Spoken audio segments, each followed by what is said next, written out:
Selamat pagi, Bapak Ibu, saudara-saudara Sobat Messenger. Salam sejahtera untuk kita semua. Sungguh kita mengucap syukur oleh anugerah Tuhan pagi hari ini.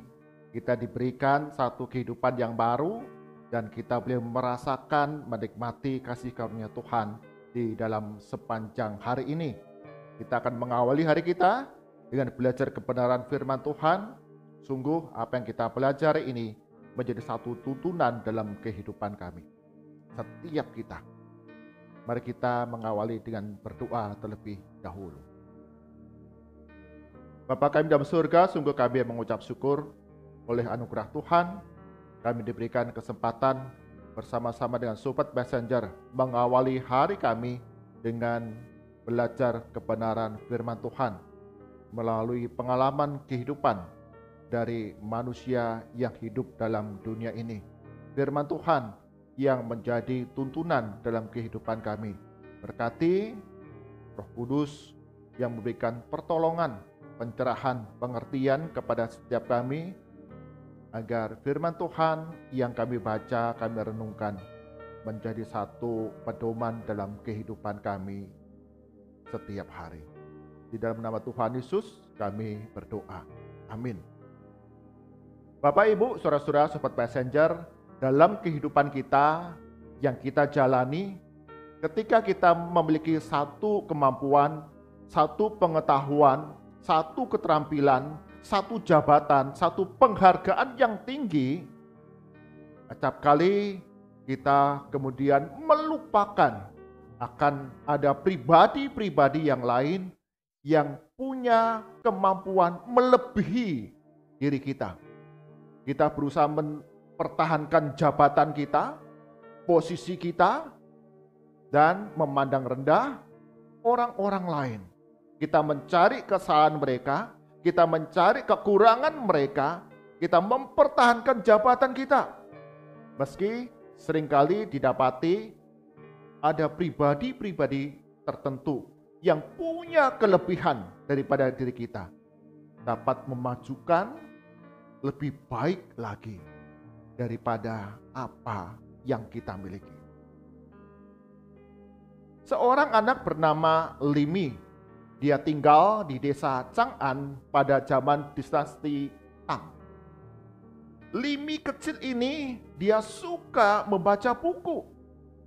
Berbagai buku dia baca, dia suka berdiskusi dengan teman-teman yang punya banyak cerita, pengetahuan. Bahkan Limi, sang anak kecil ini juga sering bertanya kepada orang-orang dewasa tentang apa yang ingin dia ketahui. Banyak pengetahuan didapat ketika Limi ini membaca buku, berdiskusi dengan teman-teman yang lebih dewasa, yang lebih pintar, bahkan melalui pengetahuan-pengetahuan yang diceritakan oleh orang-orang dewasa. Limi memiliki daya ingat yang luar biasa dan punya cara berpikir yang baik, sehingga semua informasi pengetahuan itu membuat Limi ini memiliki pengetahuan yang luas dan kebijakan yang dalam. Selama belajar, Limi ditemani oleh kakak sepupu laki-laki yang bernama Fu Jiao. Fu Jiao selalu menemani ketika Limi belajar. Mereka sering bertanya jawab, mereka sering berdiskusi. Sehingga tidak mengherankan Fu Jiao pun memiliki satu pengetahuan yang luas, yang dalam. Ketika banyak berinteraksi dengan Limi. Pada usia 9 tahun, Fu Jiao kemudian mengikuti ujian negara di istana. Dan dia memperoleh hasil yang sangat memuaskan di dalam ujian negara yang banyak diikuti oleh anak-anak yang berusia 12 tahun ke atas. Tapi Fu Jiao yang 9 tahun ini mendapatkan nilai yang luar biasa. Sehingga guru-guru kemudian bertanya lebih lanjut beberapa pengetahuan yang lain. Dan sungguh ternyata Fu Jiao ini anak yang hebat. Guru-guru yang menguji menyebut Fujiao ini adalah anak ajaib. Sehingga Raja Tang kemudian mengundang Fujiao ini ke istananya. Sang raja bertanya jawab dengan si anak ajaib Fujiao. Dan dia kagum. Fujiao, sungguh kamu anak yang ajaib, anak yang hebat. Tidak ada seorang anak pun dalam negeri ini lebih hebat daripada dirimu. Mendengar apa kata Raja Tang, Fujiao kemudian dengan rendah hati mengatakan, saya memiliki seorang saudara sepupu, anak laki-laki dari paman saya. Namanya Limi. Dia anak yang lebih hebat daripada saya. Punya pengetahuan yang lebih luas daripada saya. Punya hikmat yang lebih dalam daripada saya. Coba Raja Tang undang dia untuk datang. Dan kenali bahwa dia anak yang hebat. Lebih hebat daripada saya. Raja Tang tidak percaya. Engkau sudah hebat. Engkau sudah hebat. Sudah pandai, punya pengetahuan yang luas. Mana mungkin ada anak yang lebih hebat daripada dirimu? Tapi sekali lagi, Fujiao meyakinkan bahwa Limi, adik sepupunya, lebih hebat daripada dia yang disebut anak ajaib. Maka Raja Tang mengundang Limi ini ke istananya. Ketika Limi sampai di istana, raja kemudian mengundang para menterinya untuk kemudian menguji Limi seberapa luas pengetahuannya, seberapa dalam hikmat yang dimilikinya. Maka satu demi satu para menteri ini mengajukan pertanyaan, mengajukan teka-teki, mengajukan berbagai macam ilmu pengetahuan serta hikmat yang luas untuk memahami seberapa hebat Limi ini. Setelah Raja Tang beserta dengan para menteri mengajukan berbagai pertanyaan, berbagai teka-teki, mereka mengambil keputusan, kesimpulan, sungguh anak ini melebihi dari Fujiao, si anak ajaib. Punya pengetahuan yang lebih luas, punya hikmat yang lebih dalam, punya cara berpikir yang lebih taktis daripada Fujiao, si anak ajaib. Maka tidak mengherankan ketika dinasti Tang selama 4 generasi mereka berjaya karena Limi menjadi penasehat di dalam dinasti Tang ini. Ada 4 raja di mana Limi bertugas sebagai penasehat kerajaan yang membawa kejayaan di dalam kerajaan Tang, membawa kesejahteraan bagi masyarakat dinasti Tang. Dan itu semua karena kerendahan hati dari Fujiao, si anak ajaib. Bapak Ibu, saudara-saudara, sobat messenger, belajar dari Fujiao. Dia dipuji, dihargai, ditempatkan dalam posisi yang tinggi. Karena pengetahuannya yang luas, karena kehebatannya, keterampilannya, hikmatnya.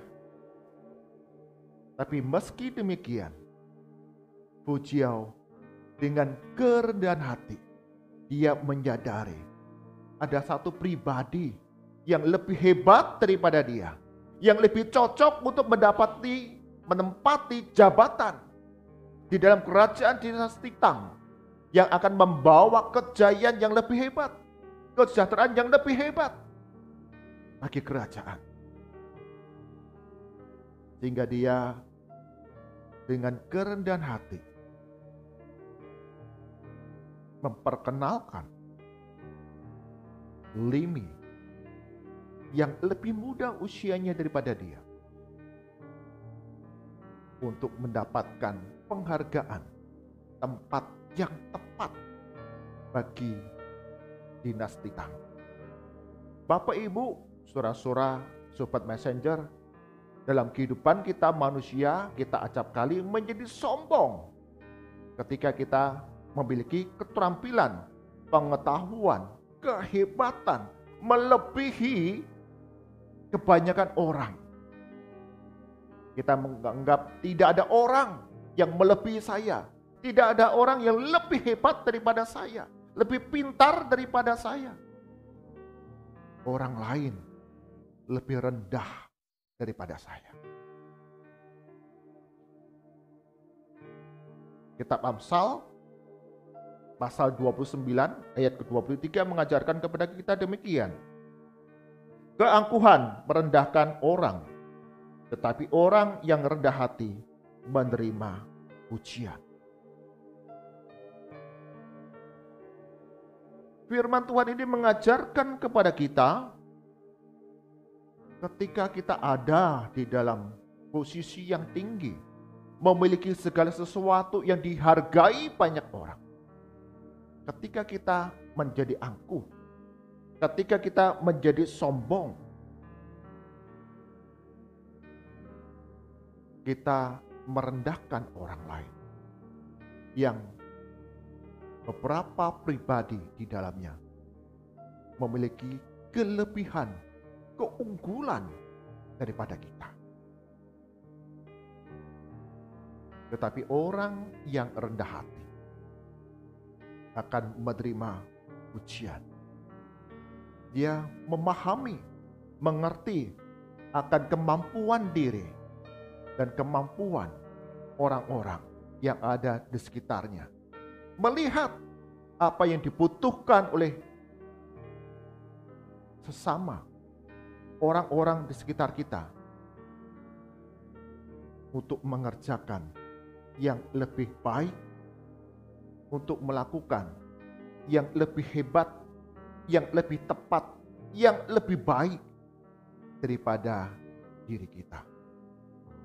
Karena itu, Bapak Ibu, saudara-saudara sobat messenger, kita selalu belajar untuk menghargai orang-orang yang ada di sekitar kita. Mungkin mereka punya keterampilan yang lebih baik daripada kita, pengetahuan yang lebih luas daripada kita, hikmat yang lebih dalam daripada kita, yang dibutuhkan dalam komunitas di mana kita ada. Maka kita punya kerelaan hati untuk menempatkan mereka di sana, untuk mendatangkan kebaikan yang lebih luas bagi orang-orang yang ada di sekitar kita. Fujio, si anak ajaib, dia pun menyadari ada anak yang lebih hebat daripada dia. Kita pun diajar demikian. Kita mengenali diri, mengenali orang-orang yang di sekitar kita, dan kita hidup sebagai satu tubuh Kristus yang saling menguatkan, yang saling menolong, yang saling memperlengkapi, yang saling menyempurnakan satu dengan yang lain sesuai dengan potensi diri yang dimiliki. Mari kita berdoa.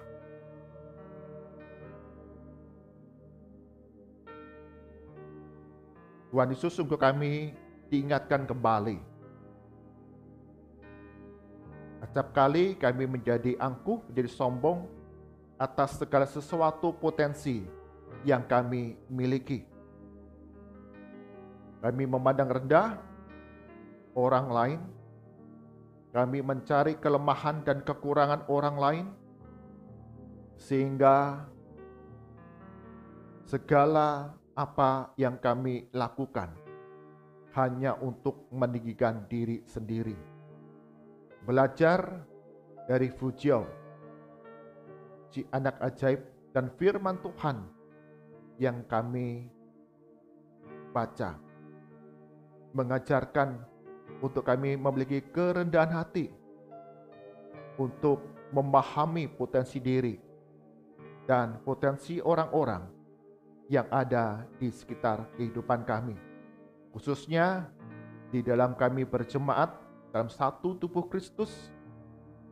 Tuhan tolong kami untuk kami dapat menempatkan diri kami dengan tepat, menempatkan sahabat-sahabat kami pada posisi yang tepat karena potensi-potensi yang mereka miliki yang mungkin melebihi dari apa yang kami miliki, dan itu semua demi pertumbuhan tubuh Kristus. Kami serahkan ya Tuhan untuk sepanjang hari ini, setiap kami Sobat Messenger, setiap kami yang bersama-sama beribadah pada pagi hari ini, Engkau berkati kami dalam segala usaha pekerjaan yang kami lakukan. Tuhan Yesus memberikan pertolongan dan keberhasilan serta kecukupan di dalam sepanjang hari ini. Kami berdoa bagi gereja-gereja Tuhan di dalam mempersiapkan ibadah dan perayaan Natal. Ada banyak anak-anak Tuhan yang mengambil bagian di dalam berbagai penata layanan. Ajar kami untuk melihat potensi-potensi yang ada di dalam komunitas kami untuk dapat mengambil bagian pada tempat yang tepat sesuai dengan karunia dan potensi yang dimiliki, sehingga setiap ibadah perayaan yang dilaksanakan sungguh menjadi berkat bagi banyak orang, bagi setiap jemaat dan setiap mereka yang dapat menyaksikannya, baik secara onsite ataupun online. Berkati untuk gereja-gereja Tuhan dalam melaksanakan Natal dibutuhkan biaya.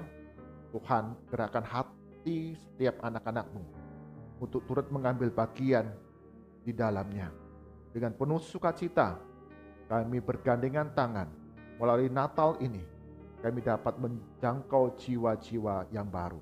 Berdoa bagi kepala daerah di mana kami tinggal, ataupun setiap Sobat Messenger yang bersama-sama beribadah secara online, baik di Kota Kudus atau di tempat-tempat yang lain.